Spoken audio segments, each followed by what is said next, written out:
Welcome to TalkEdge, your daily dose of real English for real life.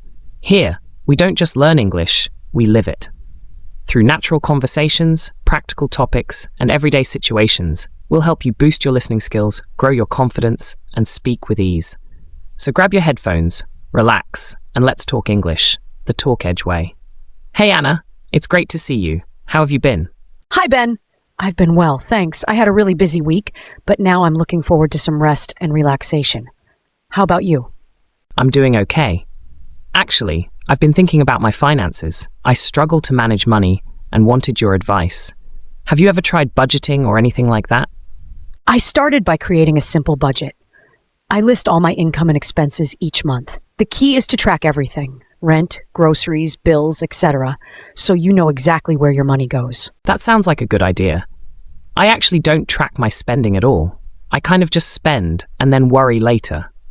What kind of categories should I focus on in my budget? A basic approach is to break your spending into needs and wants. Needs are things like rent, food, transportation, and other necessary bills. Wants are things like eating out, entertainment, or new gadgets, things you enjoy but don't strictly need. Some people follow the 50-30-20 rule. About 50% of income on needs, 30% on wants, and 20% for savings or paying down debt. It helps keep a balance. I've heard of that 50-30-20 rule. It sounds helpful. I definitely don't have anything like that right now. Do you manage to stick to your budget perfectly? Not always perfectly, but I try. If I overspend in one category, I just cut back in another. The key is having a plan and making adjustments. I also practice paying myself first. That means when I get paid, I immediately move a set amount into savings or an investment before spending any other money. Even saving 10% of the paycheck right away means I always save something. Paying yourself first. That makes sense. Kind of like saving before spending. I've also heard about an emergency fund. How important is that? An emergency fund is very important. It's money saved for unexpected expenses, like a car repair, a medical bill, or if you suddenly lose your job. Ideally, you want about 3 to 6 months worth of living expenses saved.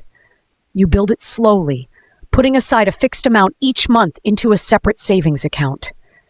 If something unexpected happens, you'll have money to cover it without going into debt. Wow, 3 to 6 months of expenses sounds like a lot, but I see why. I have some credit card debt and a student loan. How should I handle debt while saving? For credit cards, pay the full balance each month to avoid interest. For loans, always make at least the minimum payment on time, and if you can, pay extra on the one with the highest interest rate. Try not to take on any new debt. Include your debt payments in your budget like any other expense. Over time, those debts will shrink. I see. I do pay the minimum on my loans, but maybe I should pay more. What about investing? Should I start investing the money I save? Investing can grow your money, but first, make sure your basics are covered. Have an emergency fund and save regularly. Then, you can start investing.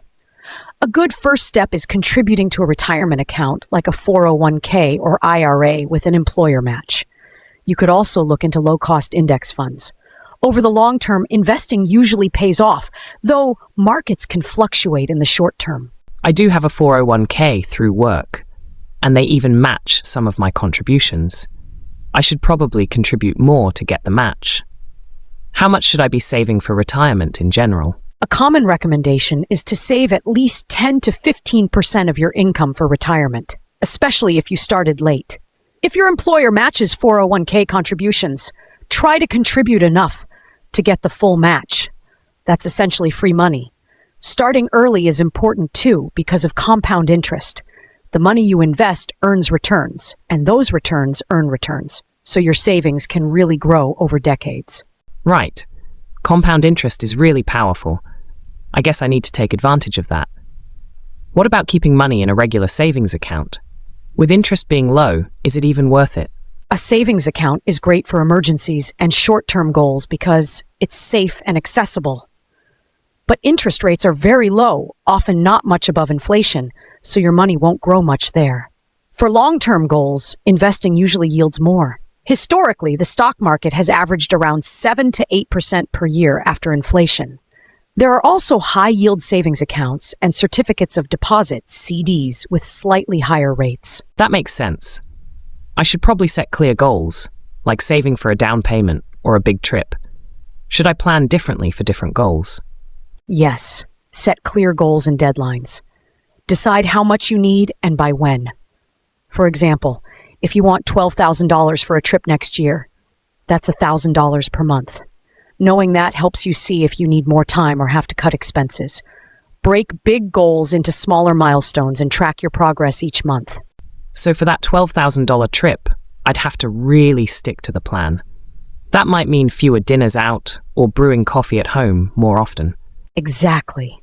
Small changes add up. You could pack lunch a few days a week or cancel subscriptions you don't use. Look for deals and use coupons when shopping. Every saving counts.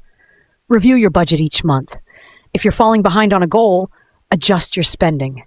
If you're ahead, great job. The key is being mindful with money. By the way, I've heard budgeting can affect your credit score. Is that true?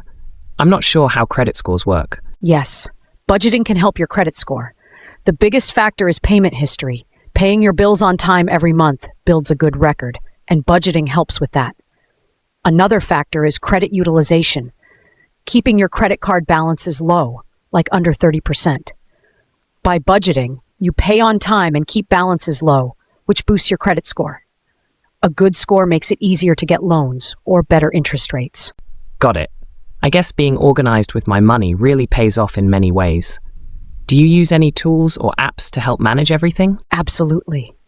I use a budgeting app that links to my accounts and categorizes spending. It alerts me if I'm close to overspending. I also set up automatic transfers so part of each paycheck goes directly into savings and retirement. There are even apps that round up purchases to the nearest dollar and save the change.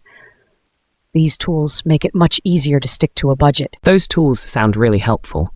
I should check them out. I also want to learn more about this stuff. Maybe I'll listen to some personal finance podcasts or read some books. That's a great idea. There are tons of podcasts, blogs, and books about personal finance and budgeting.